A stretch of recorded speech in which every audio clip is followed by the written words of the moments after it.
బొజ్జ వెంకటరెడ్డి గారికి తెలియజేయడం ఏమనగా, నిన్న బర్త్డే సెలబ్రేషన్ సందర్భంగా ఓడిసి బాయ్స్కు మీ యొక్క ఆశీస్సులు అన్నీ మీకు ఎల్లకాలం సదాకాలం తోడై ఉంటాయి.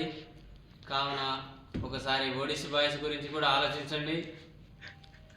ఎవ్రీ ఇయర్ మీ బర్త్డే రోజు వాళ్ళకు ఎంతో కొంత ఇంక్రీజ్ చేయండి శాలరీస్ అని నా విన్నపం.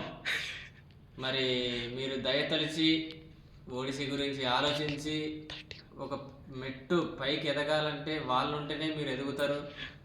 ఏదైనా కానీ కొద్దిగా ఆలోచించి నిర్ణయం తీసుకోండి. ఓడిసి బాయ్స్ బాగా సఫర్ అవుతున్నారు.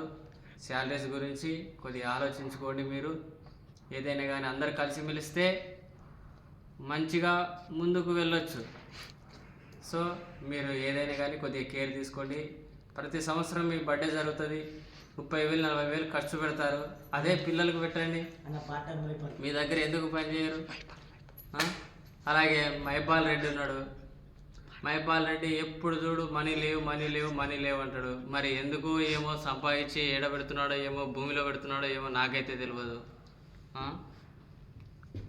ఏం చేస్తున్నారు మీరు బాయ్స్ని నాకు అర్థమవుతలేదు. ఈ బాయ్స్ ప్రాబ్లమ్స్ చాలా బాధపడుతూ నాకు వచ్చి చెప్తున్నారు. నేను ఇది కేంద్రానికి